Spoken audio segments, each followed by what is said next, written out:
Did you know that the death of Moses marked the beginning of a profound transition that dramatically shaped Israel's future? After leading the Israelites through decades of trials and tribulations in the wilderness, Moses' passing was not merely an end. It was the dawn of a new chapter. His departure unleashed a series of remarkable events that would define a new era for God's chosen people.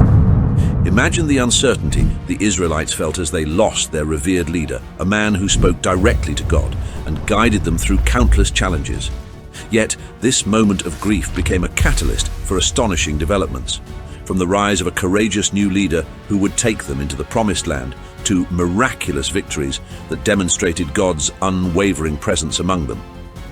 Each of these events not only reinforced their faith, but also solidified their identity as a nation chosen by God. In this video, we will dive deep into the 5 incredible things that happened after Moses took his final breath, exploring the profound lessons and insights that these moments offer us today. So, stay tuned as we uncover how Moses' legacy lived on, shaping the destiny of Israel and providing timeless truths for our own lives. Imagine leading an entire nation for 40 years, witnessing miracles like parting the Red Sea and speaking to God face to face, only to have your final resting place hidden by God himself. That's the story of Moses. But it's a story with a haunting twist. What happened after Moses died has remained one of the greatest mysteries in biblical history. After wandering the wilderness for decades, Moses finally reached the edge of the promised land.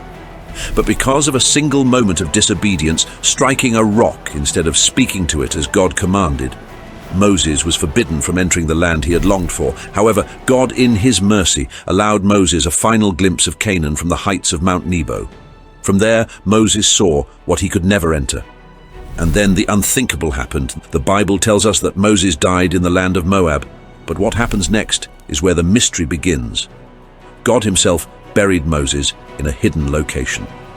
Think about that for a moment. The creator of the universe personally took charge of burying one man, and to this day, no one knows where. Why would God go to such lengths to hide Moses' grave? Was it just to keep people from turning his tomb into a shrine? Or was there something far more mysterious at play? Some believe that God hid Moses' body to prevent the Israelites from falling into idolatry, something they had done many times before.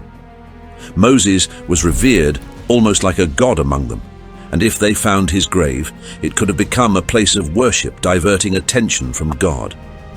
But here's where the plot thickens. In the tiny, often overlooked book of Jude, we get a cryptic hint at an even greater mystery.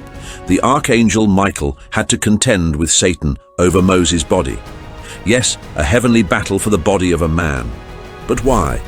What could Satan have wanted with Moses' remains? Was there something supernatural about Moses that we don't yet understand? The Bible doesn't tell us what Satan's goal was, leaving us only to speculate. Was it an attempt to corrupt Moses' legacy? Or could it have been something even darker? An attempt to desecrate the body of the one man who had spoken directly with God, who had stood in his holy presence? What's clear is that Moses' death and burial were unlike any other in history. A hidden grave, a celestial battle, and a secret that God has chosen to keep even until now. Moses is described as the prophet whom God knew face to face, and perhaps this divine burial was one last act of intimacy between the Creator and his servant, a moment too sacred for human eyes. So what really happened after Moses died? Why did God choose to bury him in secret? And what could Satan have wanted with his body? We may never know the full answer, but it leaves us with one of the Bible's most enduring and enigmatic mysteries. What are your thoughts? Could there be more to Moses' burial than we've ever imagined? Let me know what you think in the comments. Imagine a scene unfolding not on earth but in the heavenly realms, a fierce battle between the archangel Michael and Satan himself, fought over the body of a man who was not just any man but one of history's greatest prophets, Moses. This is not just a tale of intrigue, it's a glimpse into the ongoing spiritual warfare that impacts us all. In the book of Jude, we encounter a cryptic yet electrifying moment. But Michael the archangel, when he disputed with the devil and argued about the body of Moses, did not presume to pronounce against him a railing judgment, but said, "The Lord rebuke you." This short passage may seem simple, but it opens the door to a mystery that has fascinated theologians and believers alike for centuries. Michael isn't just a warrior, he's a protector, a celestial guardian of Israel, known for standing firm against the forces of darkness. His involvement in this dispute suggests that Moses' legacy is worth fighting for, even in death. But why would a heavenly being risk a confrontation with the devil over a mere body? The stakes must be incredibly high. Satan thrives on corruption and chaos. His goal has always been to undermine God's plans. If he could seize control of Moses' legacy, he could sow seeds of idolatry in the hearts of the people. This isn't just a dispute, it's a pivotal moment in the battle for the very soul of Israel. Now let's talk about Michael's response in this cosmic confrontation. Instead of engaging in a fiery verbal battle with Satan, he says, "The Lord rebuke you."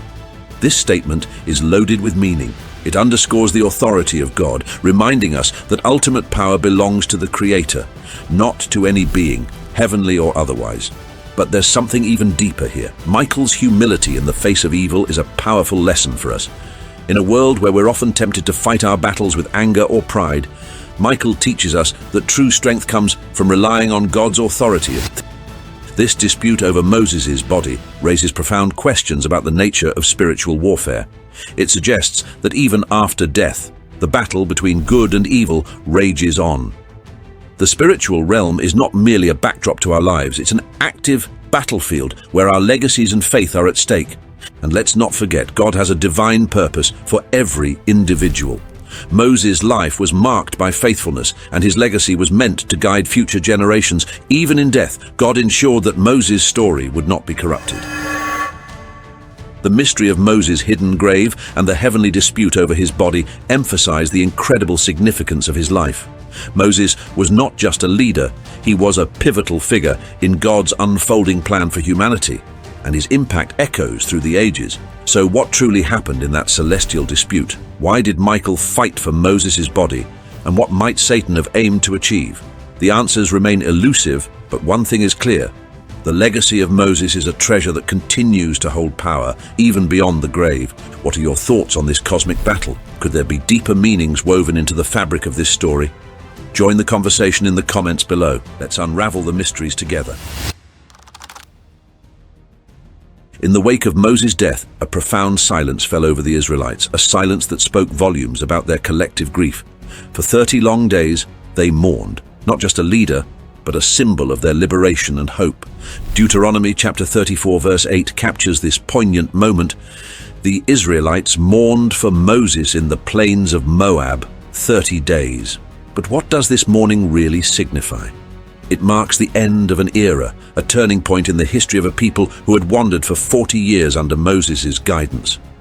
Moses was more than just a figurehead. He was the voice of God, leading them out of the bondage of Egypt, receiving the sacred 10 Commandments, and guiding them through the perilous wilderness.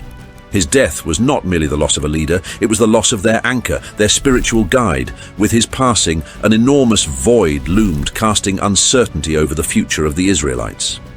During those 30 days of mourning, the Israelites engaged in deep reflection, coming together as a community. Mourning in ancient Israel was not just an expression of sorrow, it was a sacred ritual. It provided a space for them to honor Moses' legacy and grapple with their grief. They reminisced about the miraculous plagues, the parting of the Red Sea, and the unforgettable encounters with God at Mount Sinai. Each memory wove a tapestry of hope, faith, and divine intervention. This period of mourning was also a critical transition. As they honored Moses, they stood on the brink of a new chapter in their journey, a chapter led by Joshua. The Israelites knew that the time had come to move forward, to rise from the ashes of their sorrow and embrace the destiny that lay ahead. The mourning period served as a bridge, allowing them to honor their past while preparing for the challenges that awaited them in the Promised Land. Ultimately, the mourning for Moses teaches us a timeless lesson about the nature of loss. Grief is a universal experience, binding us together as we navigate the complexities of life. In their sorrow, the Israelites found strength and unity, reminding us of the power of community in times of hardship. As we reflect on this poignant moment in history, let us consider the impact that great leaders like Moses have on our lives. Their legacies continue to inspire us, guiding us as we face our own challenges and seek to honor their memory as we move into our futures. As the Israelites stood poised on the edge of the Promised Land, a pivotal moment was about to unfold, one that would change the course of their destiny forever. Joshua, the newly appointed leader, wandered the rugged terrain near Jericho, his heart heavy with the weight of expectation. But little did he know he was about to encounter a figure who would challenge everything he thought he knew. Suddenly, there stood a man before him, sword drawn and glistening in the sunlight. Was this a friend or foe? Joshua's pulse quickened as he approached the mysterious warrior and demanded, "Are you for us or for our enemies?" In a voice that resonated with authority, the figure replied, "Neither. I have come as the commander of the army of the Lord." The air crackled with a divine presence, as if the very fabric of reality had shifted. Joshua's heart raced as realization dawned upon him. He was not facing an ordinary soldier. He was in the presence of the Almighty. Overcome with awe, he fell to his knees, trembling. "What message does my Lord have for his servant?" he breathed, fully aware of the holiness surrounding him. "Remove your sandals," the commander instructed, "for the place where you are standing is holy ground." This wasn't just a command. It was an invitation to step into a divine encounter, a reminder of the sacred mission that lay ahead. In this moment, Joshua grasped the magnitude of what was at stake. The battle for Jericho was not merely a clash of swords and shields, it was a spiritual showdown, a testament to faith and obedience. As the commander of the Lord's army stood before him, Joshua understood that victory would not come from might, but from surrendering to God's will. This encounter foreshadowed the miraculous victories that awaited the Israelites. With the Lord leading the charge, they would conquer the walls of Jericho not through brute strength, but through unwavering faith and divine intervention. As we reflect on Joshua's extraordinary meeting, we are reminded that, like him, we too stand at the crossroads of our own battles. Will we trust in the commander who leads us? Will we recognize that in our moments of fear and uncertainty, we are never alone? The divine is ever present, ready to guide us into victory. As the sun set on the plains of Moab, a profound silence enveloped the land. The great leader, Moises, had died, leaving behind a legacy of miracles and a people poised on the brink of destiny. But this was not just a farewell, it was the dawn of a new era. A new generation awaited its moment to rise. For 40 long years, the Israelites had wandered the barren wilderness, a journey marked by doubt, rebellion, and divine intervention. This original generation had witnessed the power of God. 10 plagues unleashed on Egypt, the miraculous parting of the Red Sea, and the majestic giving of the law at Sinai. Yet, when the time came to enter the Promised Land, fear gripped their hearts. They listened to the 12 spies, and instead of courage, they chose despair. As a result, God decreed that they would wander until that entire generation had passed away. Now, standing at the threshold of Canaan, the new generation looked out at a land flowing with milk and honey. But they were not just inheritors of a promise. They were untested warriors, raised in the shadow of their parents' failures. They had heard the stories, the great miracles, the plagues, the bitter fruit of disobedience, but they had never seen these wonders for themselves. Joshua, the bold and faithful leader chosen to guide them, knew the weight of this moment. He understood that to conquer Canaan, they needed more than just swords and shields. They needed faith. With urgency in his voice, he called the people to action, urging them to renew their covenant with God. "Choose this day whom you will serve," he declared, igniting a fire in their hearts. The time for hesitation was over. Their destiny awaited. And so, with Joshua at the helm, the Israelites approached the Jordan River. Imagine the scene, a vast, raging river, a barrier standing between them and their inheritance. Yet, as they stepped forward in faith, God parted the waters once more, allowing them to cross on dry ground.